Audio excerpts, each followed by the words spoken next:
The crystal walls of the Galactic Council chamber reached high into the artificial sky of Nexus Prime Station. 12 different species sat around the massive circular table, each in their own specially designed seats. The air hummed with translation devices that turned alien words into sounds every species could understand. Ambassador Tae-Jin sat quietly in the human section. His dark suit looked simple compared to the colorful robes and metal armor worn by the other ambassadors. He had been representing humanity for 3 years now, ever since Earth joined the Galactic Council. In all that time, he had learned to stay calm and watch carefully. The meeting started like all the others. Chancellor Silthara, the lead representative of the snake-like Vorthak people, spoke first. Her long body coiled around her speaking platform, and her yellow eyes looked down at the other ambassadors with clear dislike. "Today we discuss the human problem," Silthara said. Her voice was cold and sharp. "These newcomers continue to expand beyond their agreed limits. They build colonies where they should not. They ignore our wisdom." Tae-Jin kept his face blank, but inside he felt angry. The human colonies were built in empty space far from any alien worlds. They hurt no one and helped everyone by sharing new farming methods and medical knowledge. Hive Queen Zetara clicked her insect-like mandibles together. She represented the bug-like Kethmori, a species that thought as one giant mind. "The humans show dangerous behavior," she buzzed through her translator. "They fight with each other on their own world. They make weapons instead of art. They are too violent for civilized space." Dr. So-young, sitting next to Tae-Jin, wrote notes on her tablet. She had joined the human delegation as a scientist studying alien biology.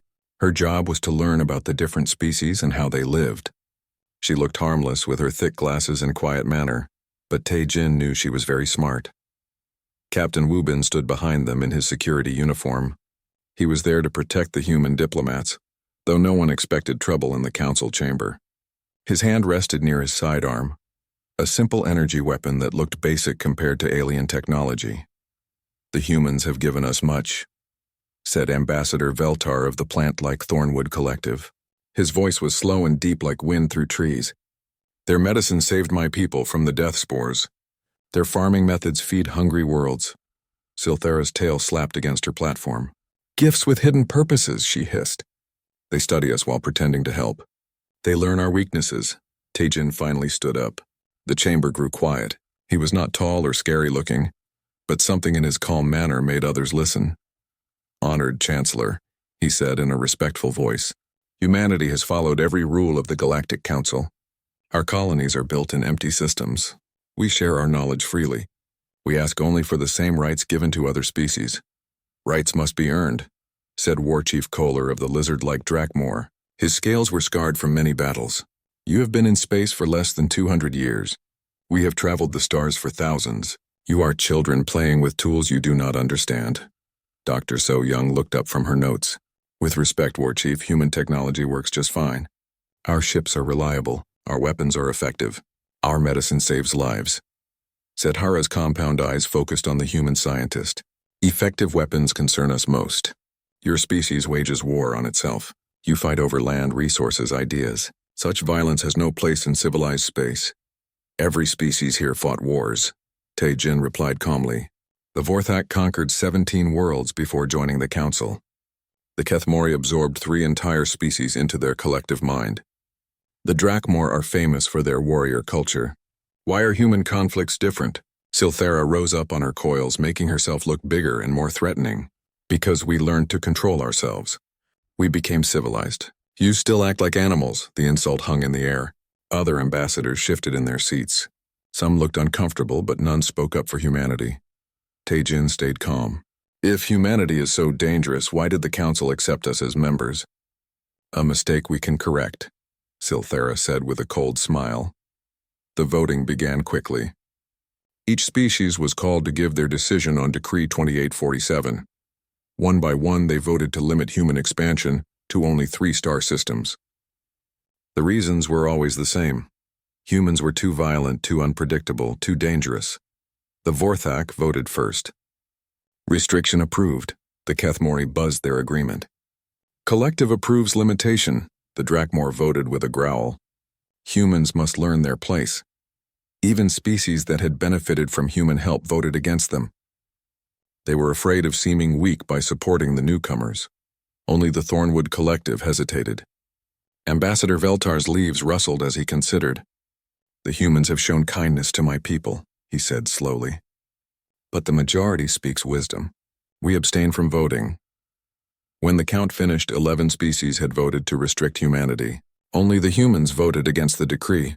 Silthera smiled with sharp teeth. "The decision is final. Humanity will limit expansion to 3 systems. Any colonies beyond this boundary must be removed within 1 standard year." Taejin stood up again. His voice remained steady and polite. "The Human Federation will consider this decision carefully." "There is nothing to consider," Setara buzzed. "The Council has spoken. You will obey or face consequences." Dr. So-Young closed her tablet and gathered her papers. Captain Wu-bin stepped forward, ready to escort the diplomats from the chamber. The meeting was over. As they walked toward the exit, Taejin heard the alien ambassadors talking among themselves. They were pleased with their decision. They thought they had put the dangerous humans in their proper place. "Primitive species," one said. "Give them toys." "And they think they are warriors," said another. "They will learn respect," added a third. Taejin kept walking, without looking back. Dr. So-Young walked beside him, her face showing no emotion. Captain Wu-bin followed behind, his eyes watching for any threats. In the transport ship back to human space, Dr. So-Young finally spoke. "They have no idea what they just did." Taejin nodded slowly. "No, they do not." The ship jumped to hyperspace, carrying the news back to Earth. Behind them, the alien ambassadors celebrated their victory over human ambition. They had shown the newcomers who really controlled the galaxy. They had made their first mistake. 3 months after the Galactic Council meeting, the peace of New Busan colony was broken by alarms. The settlement sat on the edge of human space in the Kepler 442 system. It was home to over 2 million people who had come to build a new life among the stars. General Hyunwoo stood in the colony command center, staring at the sensor displays. 200 alien ships had just appeared at the edge of the system. They were moving fast toward New Busan. "Sir, we have incoming transmission," said Lieutenant Bora from her communication station. "Put it through," Hyunwoo ordered. The main screen showed a Vorthak commander with dark green scales and cold yellow eyes. War Admiral Kethvos spoke with authority that expected instant obedience. "Human colony of New Busan, you are in violation of Galactic Council Decree 2847. This system is beyond your approved expansion zone. You have 6 hours to evacuate all personnel and abandon this colony." General Hyunwoo stepped forward. He was an older man with gray hair and steady hands that had seen many battles. "War Admiral, this colony was established before the decree. We have families here, including children. We need more time to organize proper evacuation." Kethvos laughed, a sound like broken glass. "Families?" He spoke the word like it was something disgusting. "You should have thought of families before defying the council. 6 hours, not 1 minute more." The transmission ended. General Hyunwoo turned to his staff. "Get me Governor Jae-sung and all department heads. We need evacuation plans now." Colonel Nari, his tactical officer, looked worried. "Sir, we have 12 patrol ships and orbital defense platforms. They have 200 warships. If they want to fight, we're not here to fight," Hyunwoo said firmly. "We're here to get our people out alive." Across the colony, evacuation sirens began to sound. Governor Jae-sung spoke to the population over every communication channel. "Citizens of New Busan, this is not a drill. We have 6 hours to evacuate the colony. Please move to assigned evacuation points in an orderly manner. Take only essential items. Help your neighbors. We will get through this together." Dr. Hyojin rushed through the hospital corridors. As chief medical officer, she had to coordinate moving hundreds of patients. Some were too sick to travel. Others were pregnant women about to give birth. How could they move everyone safely in just 6 hours? "Doctor, what about the intensive care patients?" asked Nurse Min Seok. "We'll take the portable life support units," she replied. "Every patient who can be moved will be moved." The evacuation centers filled quickly with families carrying children and elderly relatives. People helped each other load onto transport ships that would take them to safety. But there were not enough ships for everyone. Captain Dongsu commanded the patrol ship Tiger's Claw. It was an old ship, built 50 years ago for training new pilots. Against the alien fleet, it would last maybe 5 minutes in a real fight. "Captain, the alien fleet is moving closer," reported his navigator. "All patrol ships." "This is Tiger Leader," Dongsu announced over the radio. "Our job is to buy time for the evacuation. We are not looking for a fight, but if they force one, we will make them pay for every minute." In the colony's main evacuation center, families said goodbye as transport ships prepared to leave. Father Minho hugged his wife and young son as they boarded a transport. "I have to stay and help with the evacuation," he told them. "I will be on the next ship." His wife Sujin grabbed his hand. "Promise me you will come." "I promise," he said, not knowing if he could keep that promise. 4 hours into the evacuation, the alien fleet sent another message. "Human colony, your time is running out. Prepare for final warning." 12 alien ships broke away from the main fleet and moved toward the colony. General Hyunwoo watched them approach on his tactical display. "Sir, should we raise shields?" asked Colonel Nari. "Raise shields, but do not power weapons," Hyunwoo ordered. "Let them know we are not threatening them." The alien ships opened fire without warning. Their energy beams cut through the colony's outer defense platforms like paper. Explosions lit up the darkness of space. "They're attacking," shouted Lieutenant Bora. "All ships, this is Tiger Leader." Captain Dongsu's voice crackled over the radio. "We are moving to intercept. Protect the transports at all costs." The 12 human patrol ships charged toward the alien attackers. They were smaller and weaker, but they fought with desperate courage. Tiger's Claw and her sister ships fired everything they had at the alien vessels. 2 alien ships were damaged before they destroyed half the human patrol fleet. Captain Dongsu's ship was hit by multiple energy beams. His last transmission was simple. "Tell my family I did my duty." In the evacuation center, people could see the battle in space through the windows. Bright flashes of light marked where human ships died protecting them. "We need to move faster," Governor Jae-sung told his staff. "The aliens are not going to wait," but the alien fleet had other plans. Instead of waiting for the evacuation to finish, they began targeting the transport ships carrying civilians. The first transport to die was the Morning Star, carrying 800 refugees, including many children. A Kethmori attack ship hit it with plasma cannons.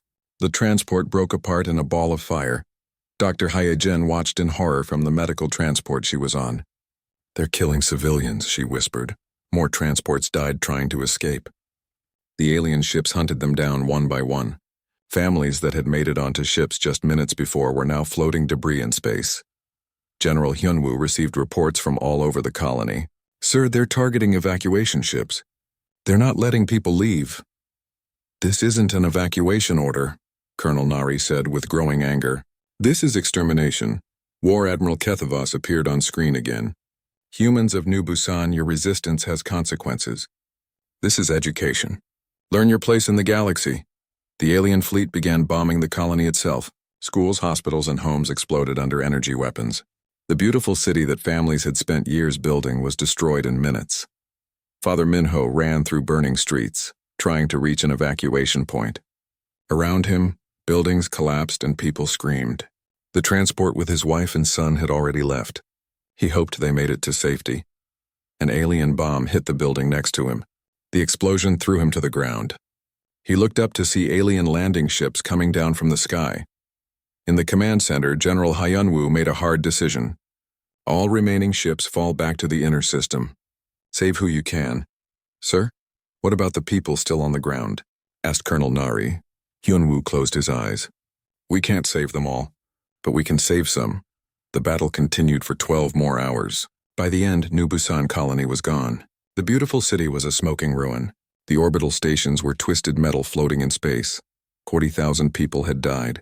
Men, women, children, elderly. The aliens had killed them all without caring who they were. General Hyunwoo sat in his damaged command ship, looking at the casualty reports. His hands shook as he read the names. So many names. "Sir, communication array is failing," reported Lieutenant Bora. "We're losing contact with Earth." Hyunwoo picked up the microphone for what would be his last transmission. His voice was tired but steady. "Earth Command, this is General Hyunwoo. New Busan has fallen. The aliens did not want evacuation. They wanted elimination. 340,000 civilians are dead. Tell Earth." They killed families. Tell them what the Galactic Council really thinks of human life. The transmission cut to static. General Hyunwoo and his remaining ships disappeared into hyperspace, carrying the survivors and the terrible news back to human space. Behind them, alien ships patrolled the ruins of New Busan. War Admiral Kethvos was pleased with the lesson he had taught. The humans would learn to obey the Galactic Council, or so he thought. The emergency session of the Galactic Council was called to order exactly 1 week after the fall of New Busan. The alien ambassadors filled the crystal chamber with excited chatter. They expected the humans to beg for mercy and accept even harsher restrictions. Chancellor Silthera coiled around her speaking platform with satisfaction. The lesson at New Busan had been effective. Now the humans would learn their proper place in the galaxy. This session is called to address the human insurrection, she announced. The humans defied Decree 2847 and faced the consequences. Today they will formally surrender and accept new limitations. Hive Queen Zedhara clicked her mandibles in agreement. The collective finds human behavior predictable. Violence leads to defeat. Defeat leads to submission. War Chief Kolar of the Drakmor laughed, showing his sharp teeth. New Busan burned beautifully. Perhaps now they understand that children should not play with weapons. The alien ambassadors waited for the human delegation to enter. They expected to see Ambassador Tae-jin and his diplomatic team, ready to sign surrender documents. Instead, the chamber doors opened to admit a single figure. General Kiho walked into the council chamber alone. He wore a simple military uniform with no decorations or medals. His hair was iron gray and his face showed the lines of a man who had seen many years of war. But it was his eyes that made the alien ambassadors pause their conversations. His eyes were the color of winter steel. Kiho did not ask permission to speak. He did not bow to the council or follow diplomatic protocol. He simply walked to the center of the chamber and stopped. The massive room fell silent. "Who is this human?" demanded Silthara. "Where is your ambassador? Where are your surrender documents?" Kiho looked at her with those steel-gray eyes. When he spoke, his voice carried to every corner of the vast chamber. "I am General Kiho, Supreme Commander of Human Military Forces. I am here to deliver a message. You will address the council properly," hissed War Admiral Kethvos, who had arrived to receive praise for his victory at New Busan. "You will show respect." Kiho turned to face the Vorthak War Admiral. "Respect must be earned." The insult sent ripples of shock through the alien ambassadors. How dare a human use their own words against them? General Kiho began to speak, and his words fell into the silence like stones into still water. "For 847 days, humanity tried to be your partners. We shared our medical advances that saved billions of your people from the Phantom Plague. We gave you our agricultural techniques that ended famines on 17 worlds. We asked only for the right to grow and explore alongside you." The alien ambassadors shifted uncomfortably. They remembered the human gifts but had forgotten their value. "You called us primitive," Kiho continued. His voice never rose, but somehow it seemed to fill the entire chamber. "You called us aggressive. You restricted our expansion and limited our voice in this council." Silthera started to speak, but something in Kiho's manner made her stop. "Then you invaded our home. You killed our families. You murdered our children." The general's voice remained steady, but the words hit like physical blows. Several alien ambassadors looked away. "At New Busan, your forces destroyed civilian transports full of families trying to evacuate. Your commanders laughed as children died. You called it education." War Admiral Kethvos rose on his coils. "We taught you a lesson about defying the council." Kiho turned to face him directly. "Yes, you taught us a lesson, but not the one you intended." The chamber was so quiet that the humming of the translation devices seemed loud. "You taught us what you really think of human life. You taught us that your words of civilization and peace are lies. You taught us that you see our families as acceptable casualties for your political games." Ambassador Veltar of the Thornwood Collective spoke softly. "General, the council regrets the loss of life, but no." Kiho's single word cut through the plant being's attempt at diplomacy. "You do not regret anything. You celebrate it. You think you have broken humanity's spirit." The general took a step forward. Despite being just one man facing hundreds of aliens, he somehow seemed larger than all of them. "You have made a mistake that will echo through galactic history. You invaded our home. You killed our families. You declared that human lives have no value." Hive Queen Zedhara buzzed angrily. "Your species is inferior. You are animals playing with technology you do not understand. Kehoe smiled for the first time since entering the chamber. It was not a pleasant smile. Animals, he repeated thoughtfully. Yes, that is what you think we are. You see our willingness to fight for our families as primitive behavior. You see our protection of the weak as a sign of inferiority. The general's voice grew quieter, which somehow made it more frightening. You are right about one thing. We are different from you. You fight for territory, for resources, for power. You wage war as a game with rules and boundaries. He paused, letting his words sink in. We fight for our families. We fight for our children. We fight for our home. And there are no rules when someone threatens what we love. The alien ambassadors began to look uncomfortable. Something in the human general's manner was setting off instincts they had thought were long buried. You wanted to see what humans do when pushed too far, Kehoe said. You wanted to test our limits. You wanted to see how we respond to the murder of our children. He turned slowly, looking at each alien ambassador in turn. Congratulations. You are about to find out. Emergency alarms began sounding throughout Nexus Prime Station. The aliens looked around in confusion as warning lights flashed red. Station sensors detect multiple energy signatures approaching. Announced the station's artificial intelligence. Count 2,000 vessels. Configuration unknown. Intent unknown. Silthera stared at her tactical display in disbelief. Impossible. Humans do not have 2,000 ships. Kehoe's smile grew wider. You called us primitive. You said we played with technology we do not understand. You restricted our expansion because you feared what we might become. The station shook slightly as the approaching human fleet took positions around Nexus Prime. You were wise to fear us, Kehoe said quietly, but not wise enough. War Chief Kolar jumped to his feet. Human! Your fleet cannot challenge the combined might of the Galactic Council. You are correct, Kehoe agreed. My fleet cannot challenge your combined might here at Nexus Prime. The alien war chief looked confused. Kehoe's steel-gray eyes swept over the council one final time. But they are not here to challenge you. They are here to deliver the same message I am delivering. He turned and began walking toward the chamber doors. Wait, shouted Silthara. Where are you going? What message? Kehoe stopped at the doors and looked back over his shoulder. Check your homeworlds, he said simply. The chamber erupted in chaos as alien ambassadors frantically contacted their home systems. One by one, they received the same report. Human fleets had appeared simultaneously around every major alien world in the galaxy.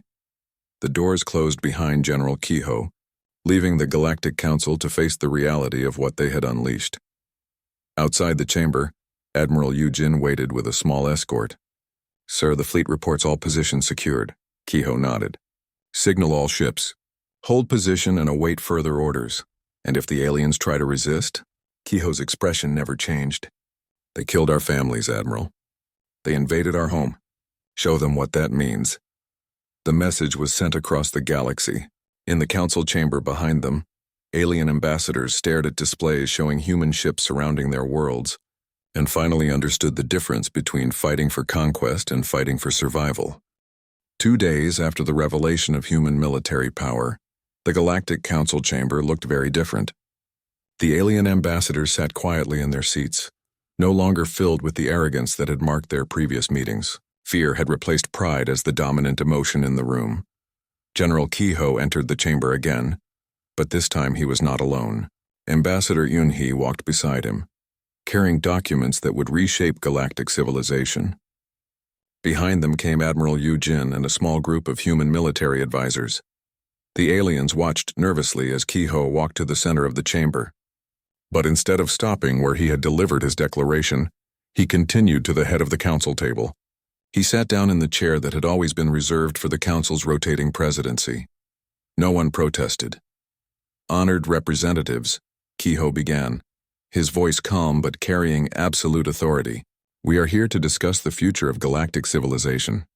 Chancellor Silthara's coils trembled slightly. General, what are your demands? I do not make demands, Kehoe replied. I present the new reality.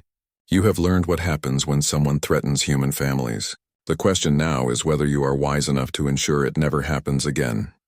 Ambassador Yunhee stepped forward and activated a holographic display. The terms of the new agreement appeared in the air above the table. The Galactic Council as it existed is finished, she announced. It will be replaced by the Galactic Assembly with equal representation for all species. War Chief Kohler growled. You cannot simply dissolve the council. We have governed this galaxy for thousands of years, and you governed it poorly, Admiral Eugen replied. Your first response to disagreement was genocide. Your idea of diplomacy was murdering children. Such leadership ends today. President Wu Jin of the Human Federation appeared as a hologram at the table. The aging leader looked tired but determined. The new system will be based on principles that apparently need to be explained, he said. No species may restrict another's expansion without unanimous consent of the Assembly. Military actions against civilian populations are forbidden under any circumstances. Trade and technology sharing will be encouraged, not controlled by the powerful. Hive Queen Zethara buzzed anxiously. What of our existing territories? Our established spheres of influence? Your territories remain yours, General Kehoe said. But you no longer have the right to tell others where they can live or how they can grow. The galaxy is large enough for all of us. Ambassador Veltar of the Thornwood Collective spoke carefully. And if disputes arise, how will conflicts be resolved? Ambassador Eunhee smiled grimly.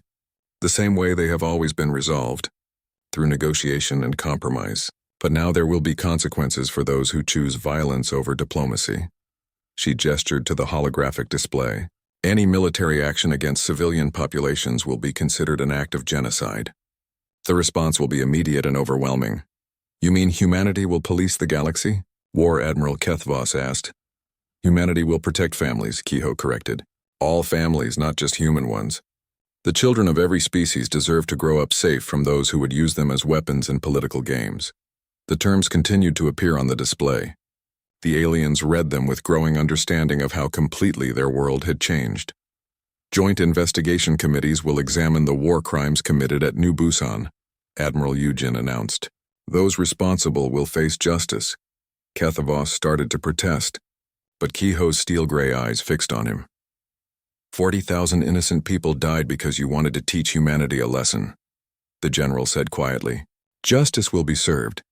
The new assembly will establish protocols for peaceful exploration and colonization, President Wu Jin continued.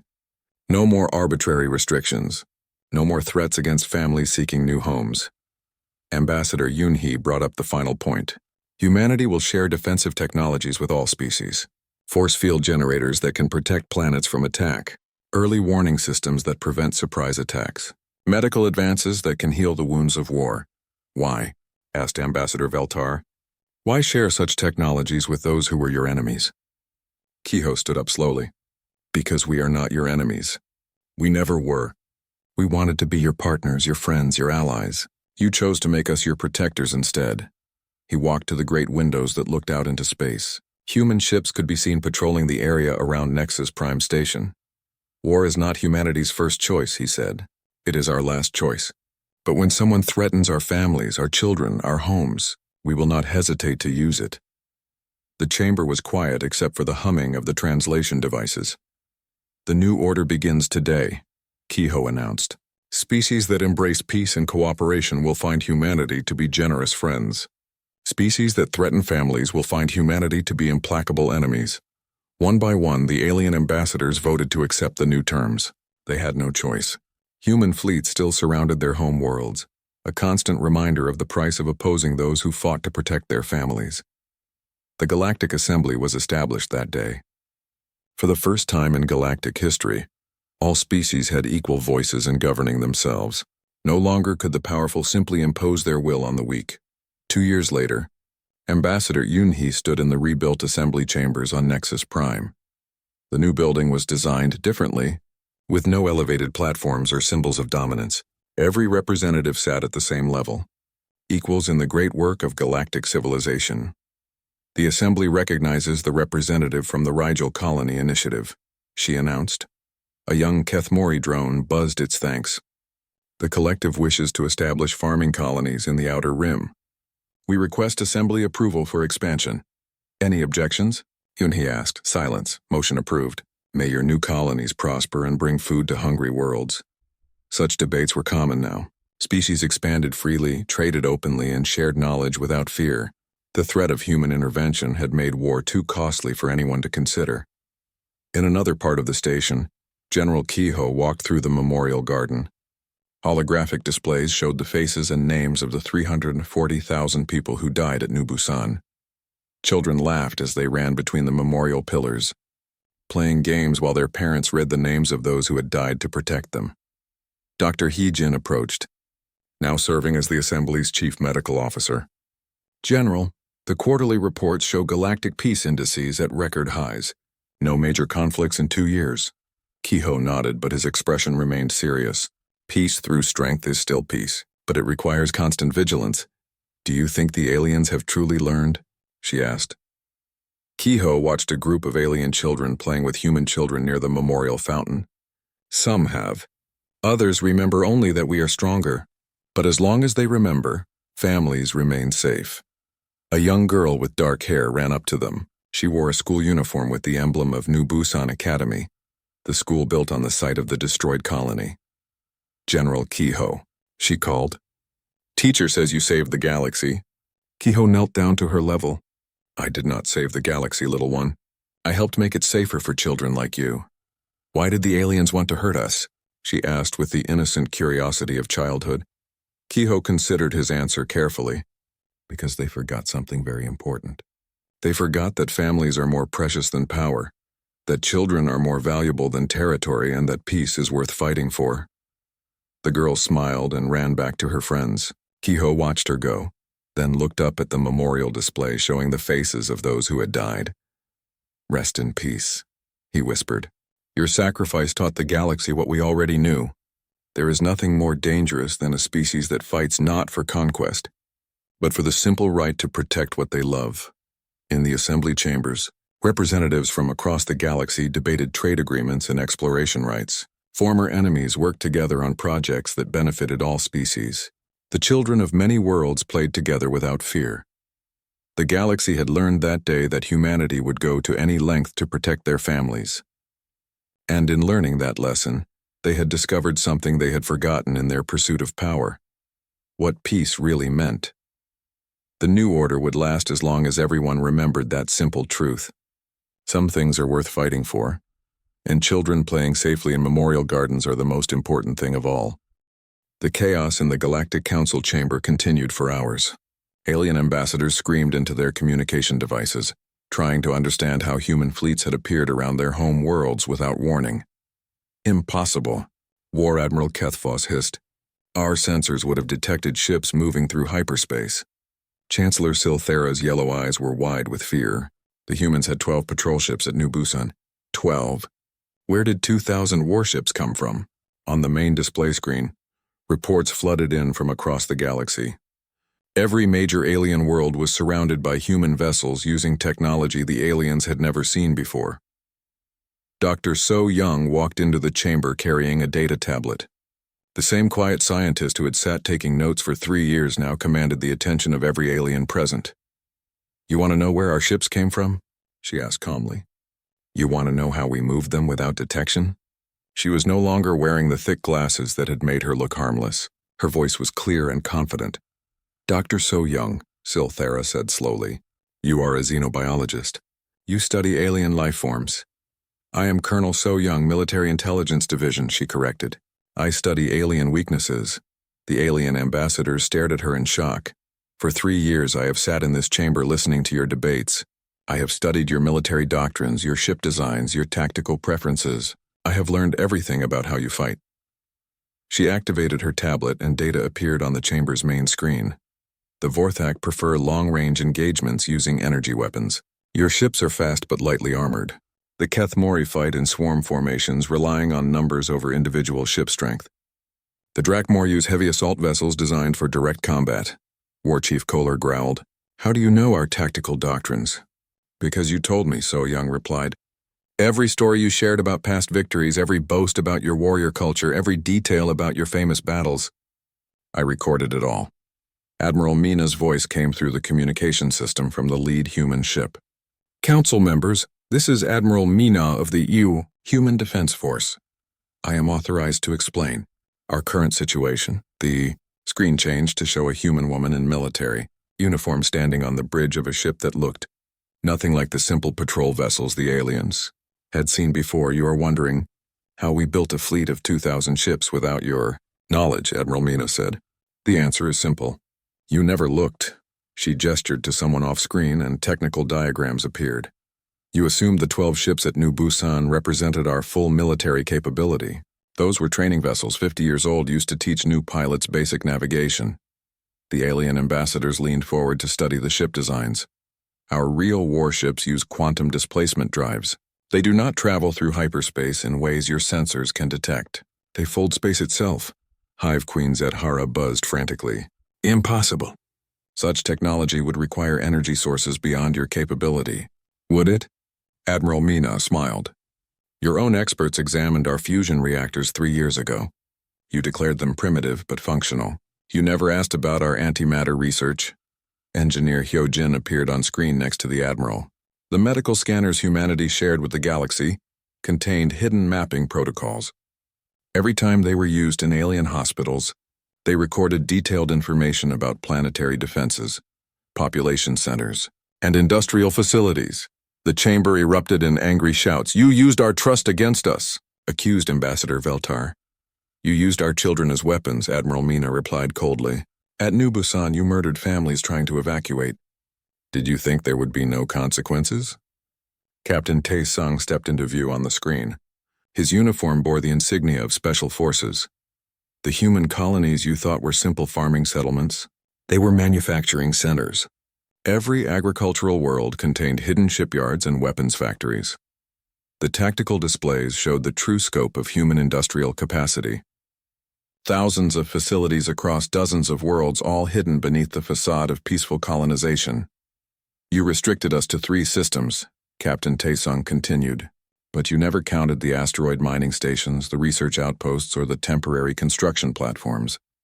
Each one was building ships and weapons.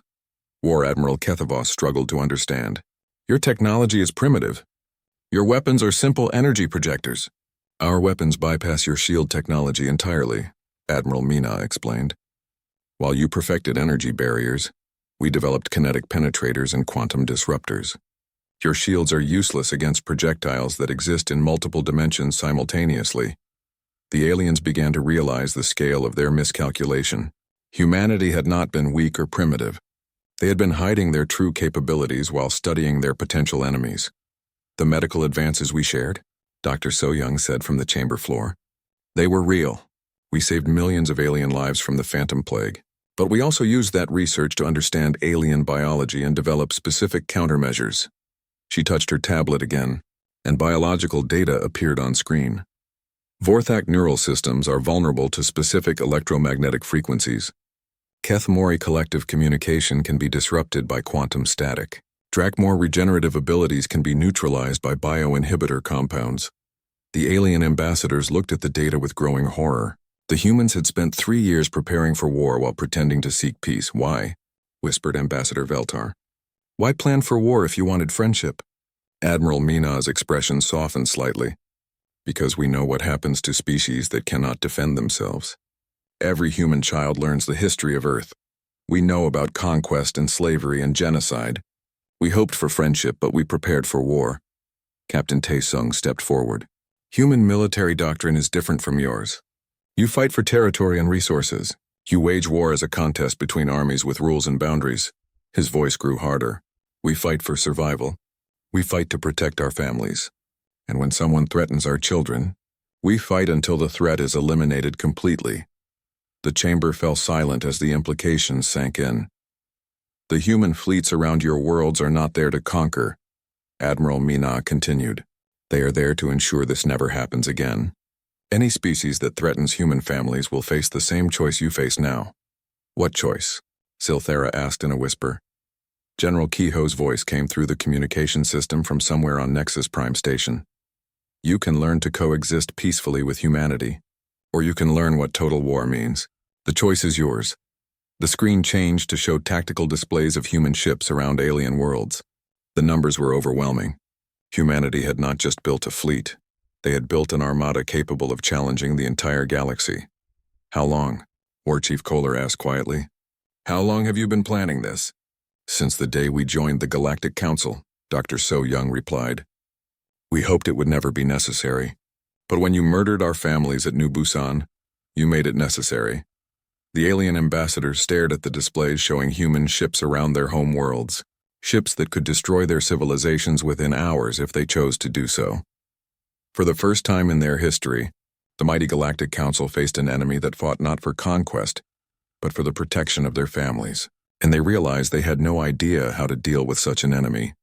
"What do you want from us?" Chancellor Silthara asked, her voice barely audible. "General Kehoe will return to explain our terms," Admiral Mina said. "I suggest you listen carefully. The families of New Busan died for your education. Do not make their sacrifice meaningless by repeating your mistakes." The transmission ended, leaving the alien ambassadors alone with the terrible knowledge of what they had awakened.